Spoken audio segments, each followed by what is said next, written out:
Hari Ibu diperingati di Indonesia setiap tanggal 22 Desember. Momen tersebut kini kerap digunakan untuk mengapresiasi jasa dan pengorbanan seorang ibu dalam merawat keluarganya. Tanggal tersebut diresmikan oleh Presiden Soekarno di bawah keputusan Presiden Republik Indonesia nomor 316 tahun 1959 pada tanggal 16 Desember 1959. Tanggal tersebut dipilih untuk merayakan semangat perempuan Indonesia dalam meningkatkan kesadaran berbangsa dan bernegara. Peringatan Hari Ibu pada tanggal 22 Desember didasarkan pada penyelenggaraan Kongres Perempuan Indonesia pertama pada 22 hingga 25 Desember tahun 1928 di Yogyakarta. Penetapan tanggal peringatan Hari Ibu itu dilakukan pada Kongres Perempuan Indonesia ketiga pada tanggal 23 hingga 28 Juli tahun 1938 di Bandung. Kongres Perempuan Indonesia pertama dilakukan pada masa kolonial yang mencengkeram kebebasan orang Indonesia untuk berekspresi dan menyampaikan pendapat. Kongres itu juga tidak bisa dilepaskan dari semangat kebangsaan yang baru saja digelorakan pada Kongres Pemuda kedua pada 28 Oktober tahun 1928 di Jakarta, di mana kongres tersebut melahirkan Sumpah Pemuda. Kehidupan kaum perempuan di Indonesia pada era 1920-an itu dilanda oleh sejumlah masalah yang cukup pelik. Tak banyak perempuan yang bisa menempuh pendidikan.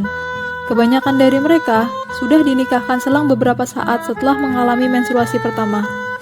Tak punya kedudukan kuat untuk menggugat atas perlakuan sepihak dari kaum pria dalam soal kawin cerai, serta tak adanya aturan yang berpihak pada mereka.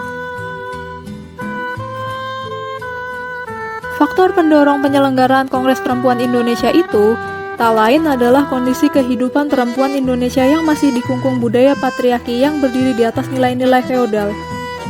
Ada sejumlah organisasi perempuan yang terpenting ikut serta dalam kongres tersebut. Organisasi itu antara lain Wanita Utomo, Aisyah, Putri Indonesia, Wanita Katolik, Wanita Mulyo, dan bagian-bagian perempuan di dalam Sarekat Islam, Young Islami Tenbon, dan Wanita Taman Siswa. Tiga tokoh perempuan penggagas pertemuan tersebut adalah Nyi Hajar Dewantara dari Wanita Taman Siswa, Nyonya Sukonto dari Wanita Utomo, dan Sujatin Kartowijono dari Putri Indonesia. Ada banyak isu yang dibicarakan dalam Kongres Perempuan pertama itu, mulai dari pendidikan kaum perempuan, nasib anak yatim piatu dan janda, pernikahan anak, reformasi undang-undang perkawinan Islam, pentingnya meningkatkan harga diri kaum perempuan, sampai dengan kejahatan kawin paksa yang masih marak saat itu. Kongres Perempuan Indonesia pertama itu menghasilkan sejumlah resolusi dan membentuk Perikatan Perkumpulan Perempuan Indonesia.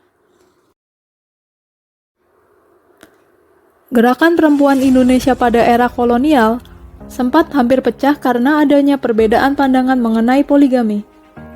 Hal itu terjadi pada Kongres Perempuan Indonesia kedua yang diselenggarakan tanggal 20 hingga 24 Juli tahun 1935 di Jakarta.